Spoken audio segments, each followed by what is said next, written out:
हरे कृष्णा। आइए सब मिलकर प्रार्थना करते हैं। नहीं है मेरा यह संसार, ना है ये मेरे लिए, सभी हैं कृष्ण के तभी तो प्यारे हैं वे सदा। मेरे तो हैं कृष्ण केवल दूसरा न कोई, जैसा भी हूँ उन्हीं का हूँ, शरण में हूँ उनकी सदा। सुख दुख नहीं है जग में, सिर्फ हैं परिस्थितियाँ, हैं सभी प्रसाद प्रभु की, लो लगे कृष्ण से सदा। श्रीमद् भगवद गीता के आज के इस सत्र में हम 17वें अध्याय के 17वें ही श्लोक से आरंभ कर रहे हैं।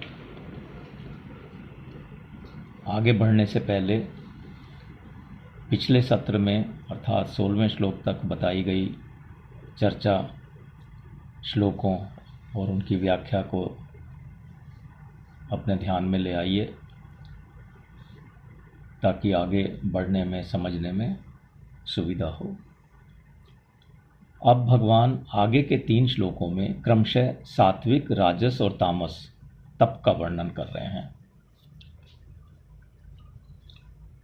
17वां श्लोक इस प्रकार है। भगवान कृष्ण अर्जुन से कह रहे हैं, परम श्रद्धा से युक्त, फलेच्छा रहित मनुष्य के द्वारा जो 3 प्रकार शरीर, वाणी और मन का तप किया जाता है, उसको सात्विक कहते हैं। आइए इसको समझने का प्रयास करते हैं। परम श्रद्धा से युक्त, शरीर, वाणी और मन के द्वारा जो तप किया जाता है, वह तप ही मनुष्यों का सर्वश्रेष्ठ कर्तव्य है और यही मानव जीवन के उद्देश्य की पूर्ति का अचूक उपाय भी है। शरीर, वाणी और मन का तप अच्छी तरह से, पूरी तरह से तभी संपन्न होता है जब नाशवान वस्तुओं से संबंध विच्छेद का उद्देश्य रहता है, तथा इसको अच्छी तरह से करने पर मनुष्य के लिए कुछ भी करना बाकी नहीं रह जाता, अर्थात जो वास्तविक तत्व है उसमें स्वतः स्थिति हो जाती है। ऐसे अटल विश्वास पूर्वक श्रेष्ठ श्रद्धा करके बड़े बड़े विघ्न और बाधाओं की कुछ भी परवाह ना करते हुए उत्साह एवं आदर पूर्वक तप का आचरण करना ही परम श्रद्धा से युक्त मनुष्यों द्वारा उस तप को करना है। फिर भगवान ने आगे कहा है कि फलेच्छा रहित मनुष्यों द्वारा, यहाँ इन 2 विशेषणों सहित, एक तो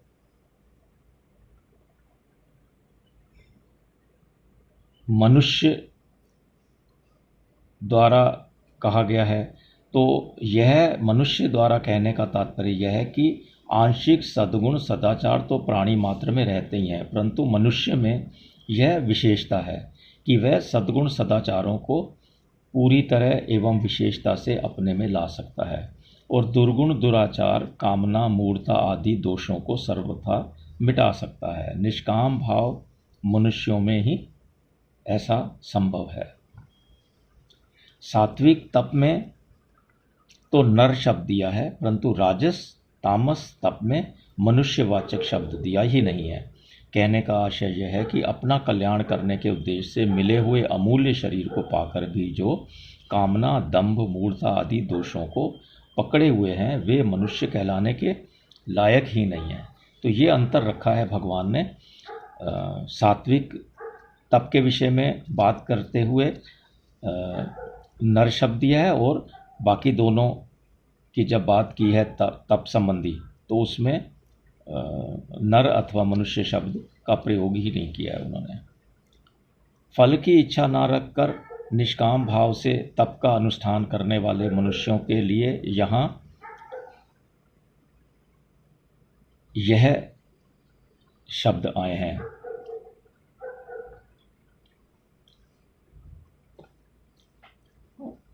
फिर आगे भगवान ने श्लोक में कहा है कि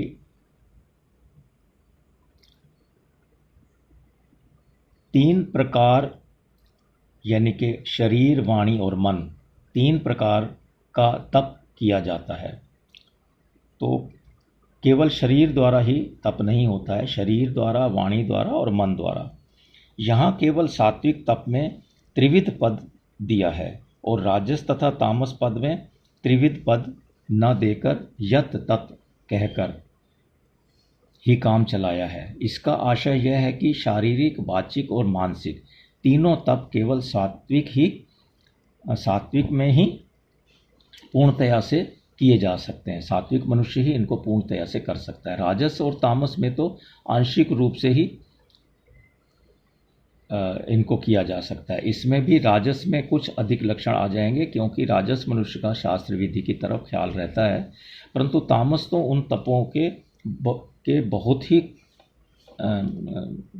तामस में तो उन तपों के बहुत ही कम लक्षण दृष्टित दिखाई देते हैं, क्योंकि तामस मनुष्यों में मूढ़ता, दूसरों को कष्ट देना आदि दोष रहते ही हैं। राजस और तामस तप में शारीरिक, वाचिक और मानसिक यह तीनों प्रकार का तप सांगोपांग नहीं लिया जा सकता। वहाँ तो यत तत् पदों से आंशिक जितना जितना आ सके उतना उतना ही लिया जा सकता है। एक और बात, भगवत गीता का आदि से अंत तक अध्ययन करने पर यह असर पड़ता है कि इसका उद्देश्य केवल जीव का कल्याण करने का है, क्योंकि अर्जुन का जो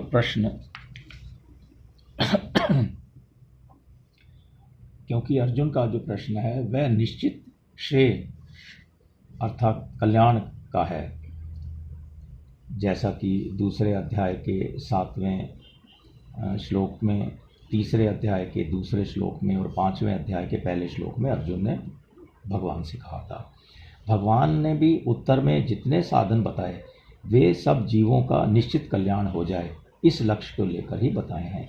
इसलिए गीता में जहाँ कहीं सात्विक, राजस और तामस भेद किया गया है, वहाँ जो सात्विक विभाग है वह ग्राह्य है, वो लेने लायक है, क्योंकि वह मुक्ति देने वाला है, और जो राजस और तामस विभाग है वह त्याज्य है, उनको नहीं लेना चाहिए, वो छोड़ने लायक हैं, क्योंकि वह बांधने वाले हैं।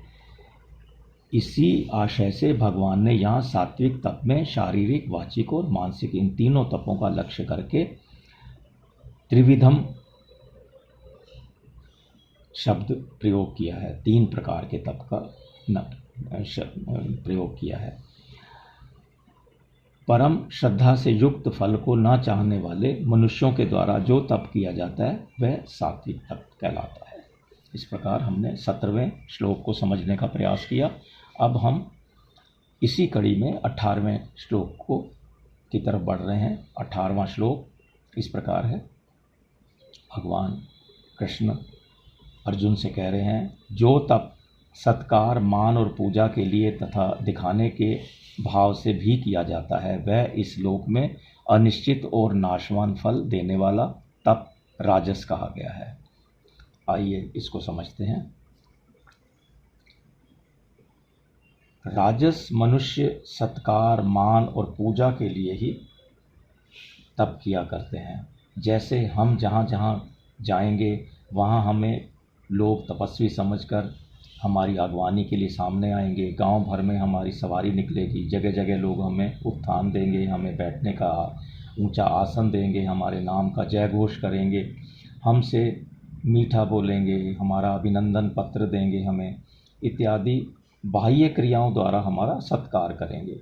लोग हृदय से हमें श्रेष्ठ मानेंगे कि ये बड़े संयमी, सत्यवादी, अहिंसक सज्जन हैं। वे सामान्य मनुष्यों की अपेक्षा हमारे में विशेष भाव रखेंगे, इत्यादि हृदय के भावों से लोग हमारा मान करेंगे।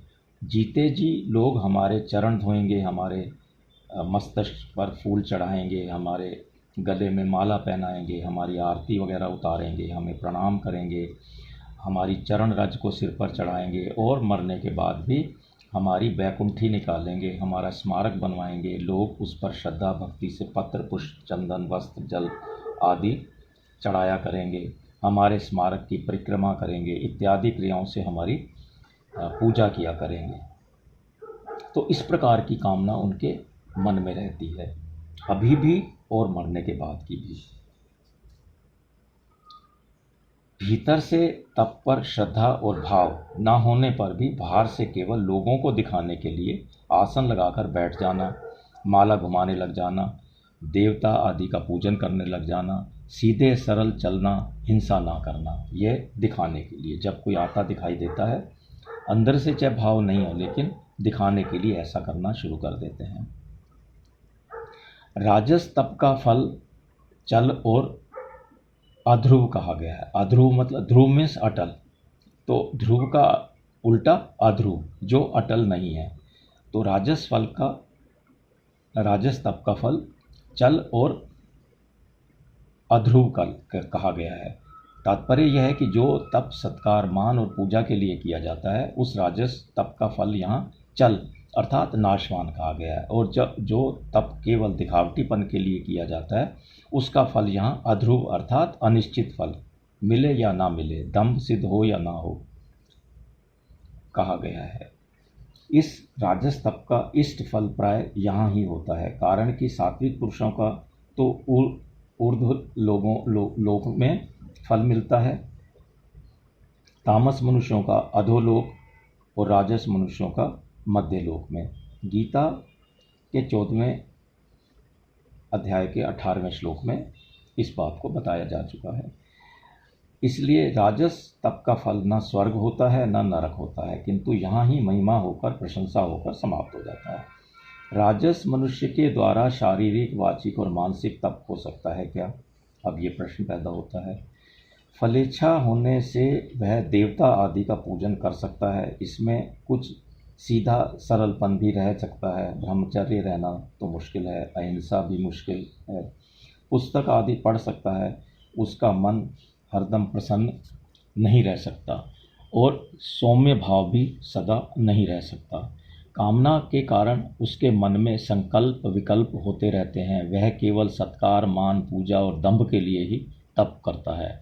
तो उसके भाव की संशुद्धि कैसे होगी, अर्थात उसके भाव शुद्ध कैसे होंगे? अतः राजस मनुष्य 3 प्रकार के तप को पूरी तरह से नहीं कर सकता।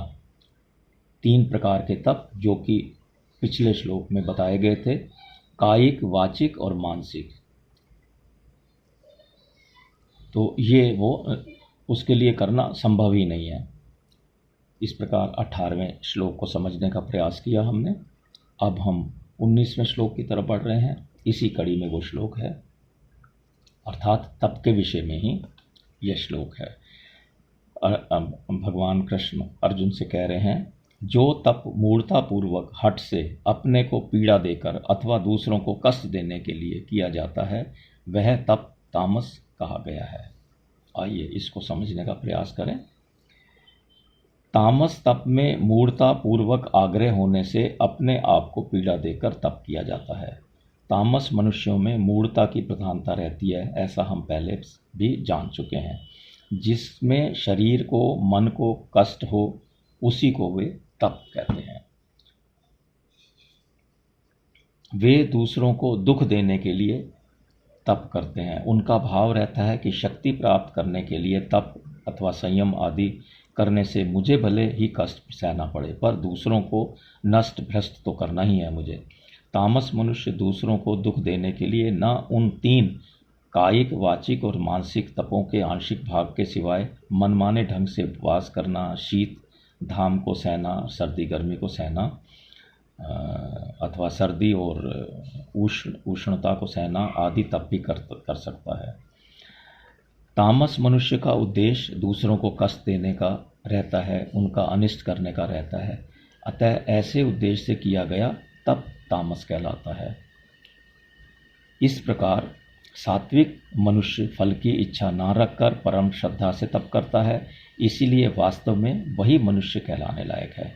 भगवान ने वहाँ पर जो नर शब्द प्रयोग किया सात्विक मनुष्य के तप के को बताते समय, क्योंकि वास्तव में मनुष्य कहलाने लायक ही वही हैं। राजस मनुष्य सत्कार, मान, पूजा तथा दंभ के लिए तप करता है, इसलिए वह मनुष्य कहलाने लायक नहीं है, क्योंकि सत्कार मान आदि तो पशु पक्षियों को भी प्रिय लगते हैं, वे बेचारे दंभ भी नहीं करते। तामस मनुष्य तो पशुओं से भी नीचे हैं, क्योंकि पशु पक्षी स्वयं दुख पाकर दूसरों को दुख तो नहीं देते कम से कम, पर यह तामस मनुष्य तो स्वयं दुख पाकर दूसरों को भी दुख देता है। इस प्रकार हमने देखा कि मूढ़ता तमोगुण है, स्वार्थ भाव क्रोध आदि राजस है, क्रोध रजोगुण से पैदा होकर तमोगुण में चला जाता है, जैसा कि गीता के दूसरे अध्याय के 63वें श्लोक में बताया गया है।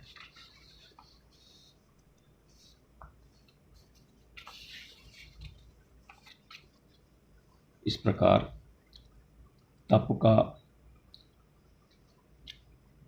तप से संबंधित तीनों श्लोकों को लेने के बाद आज हम इस सत्र का समापन करते हैं और इस सत्र के अंत में भगवान का नाम लेते हैं, भगवान की प्रार्थना करते हैं। नाम संकीर्तनम यस्य सर्व पाप प्रणाशनम प्रणामो दुःखशमनस्य तम नमामि हरिं परम।